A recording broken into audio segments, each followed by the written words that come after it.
Hello Spartans, I'm Colin Yarger, back with the newest edition of Spartan Nation. It's March, and you know what that means. It's March Madness. One of my favorite times of the year for sports. High school spring sports are finishing up their first week of their season, and there are still a couple of weeks for you to get your body in fitness before spring break.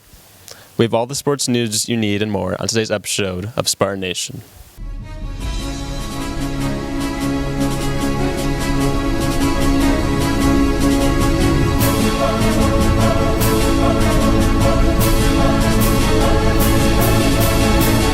Let's go, baby! Let's go! Thanks again for joining us today. To start today's show, I had a chance to sit down with another Spartan who loves the NCAA tournament just as much as I do.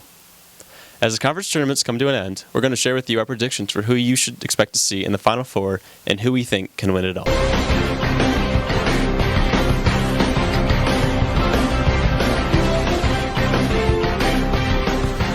Hey guys, I'm here with Carter Denbrock talking about March Madness. But before we get to that, Carter, tell us about your time in Paris this summer. I had a lot of fun going to the Olympics in Paris. Saw some cool sports, cool people, watched some basketball, some volleyball, handball, and some other things. It was pretty cool. Was basketball your favorite sporting event you watched? Yeah, it was for sure. I really enjoyed it. So as college basketball season rolls down to the end, what teams have impressed you this year? This year, the teams that have impressed me the most, I'd say, would be teams like Houston and Duke. I think there's some really good teams out there, but they're kind of ahead of the curve. You know, they both are really good defensive teams, but they both also have star scorers, so you know that always helps. Yeah. Now Auburn's been number one in the AP poll and coaches poll for like the whole year. Why not them? Auburn's been impressive this year, and they've been ranked number one, but I don't know if they have what it takes to win in March. I'd say. Why is that? I don't know. It's just kind of a gut feeling. I'd say. You know, I don't know if Bruce Pearl's a good enough coach to get it done. Yeah. All right. Okay. And now, any dark horse candidates you think? This year for dark horse candidates, I really like Drake. I think Drake's a really good team, really well coached, and they have a really good defense as well. Yeah. I mean, I think the NBC conference has kind of surprised us the last couple of years, and they usually put together a couple good teams. The Big Ten hasn't won March Madness since 2000. Do you think this is the year? This year, I don't think is the year that the Big Ten wins national title. I think that there's too many good teams, especially from down south, that are going to get it done. For sure. Any thoughts on Alabama? Alabama, they're an interesting team. I don't know if their defense is good enough. They really like to run up and down the floor, though. I think that's pretty cool to watch. What about UConn? Dan Hurley, back-to-back national champions. Do you think they could be a little sneaker team in the tournament? With Hurley, I don't think you never can count out UConn, but I don't know if they have what it takes this year. They're missing a lot of guys. All right, give me your Final Four prediction and national championship winner. My Final Four prediction this year is Houston, Duke, Michigan State, and probably an outside team, maybe like Drake or someone like Louisville, who I think is also really good. Then I think that Houston gets it done. Okay. Well, my Final Four predictions are Arkansas, Creighton, Auburn, and Houston as well. You like Jamal Shead? I do like Jamal Shead. I think that he's a really good player, really good guard. Yeah. What about Kansas? They've kind of had a little bit of a disappointing season. What do you think?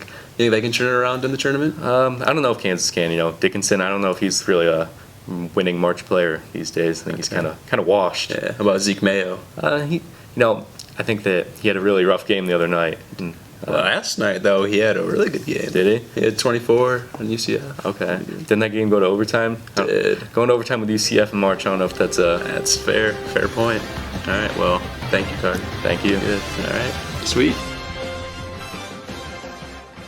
Thank you for your insight, Carter, and may the best predictions win. Next up, spring sports are off to a quick start. Last week, Anthony gave us the dates on the first competitions, and now we've got an inside look into what to expect from our spring teams. Let's head over to Jackson for more information.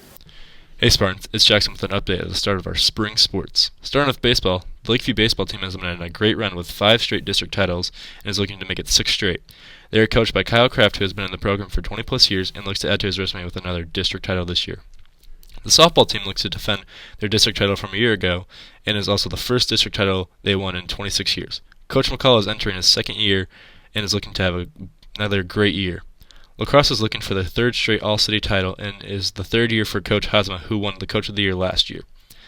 Girls tennis is looking forward to another great season and is also looking for their 18th straight All-City title.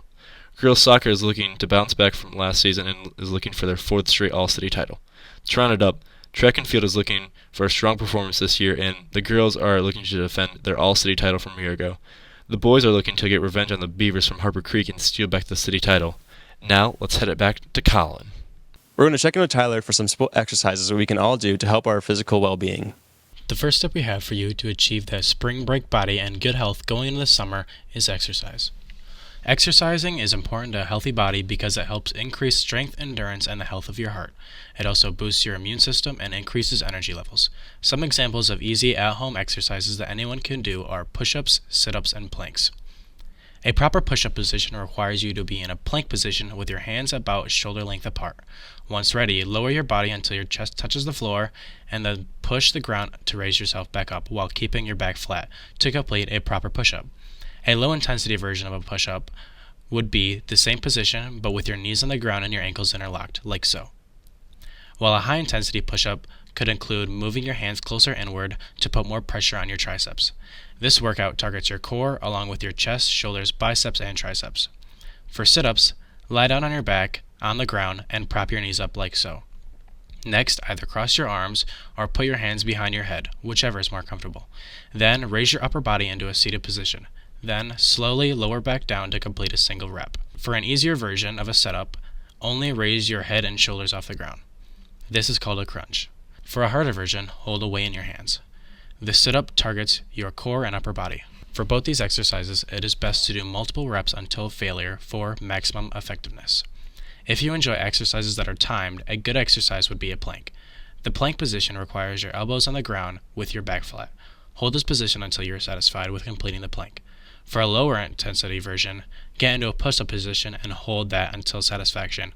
And a higher intensity position would just be the regular plank position, but while kicking your feet in and out.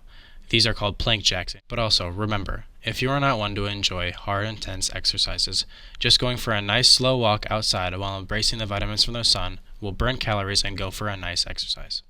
Another benefit of exercising is that it helps you sleep, which leads right in the next tip. Sleep is a very important part of being healthy. Benefits of sleep towards your health include bettering your immune system to prevent sickness and improves your mood along with reducing stress and helps maintain a healthy weight. Also, if you didn't know, it has been proven that each hour of sleep burns around 40 to 50 calories, so make sure to get some good sleep, Spartans. The last tip of maintaining good health and working towards that summer body is your diet. Watching what food we eat on a day-to-day basis is important because if you exercise every day and get great sleep, but only eat junk food with loaded calories, it will destroy all of that hard work. The best foods to eat are the ones with high nutritional value. This value consists of foods that are balanced in minerals, vitamins, fiber, protein, and healthy fats. These foods include fruits, vegetables, lean meats, and nuts. One thing to keep in mind is to always do the level of exercise that is appropriate for you. So thank you, Tyler, for sharing with us some modifications as well as some more advanced versions of those exercises. Stay safe when you're out there getting fit, Spartans. We will be back next week with more sports for you. With Spartan Nation, I'm Colin Yager. Thank you for joining us and have a great weekend.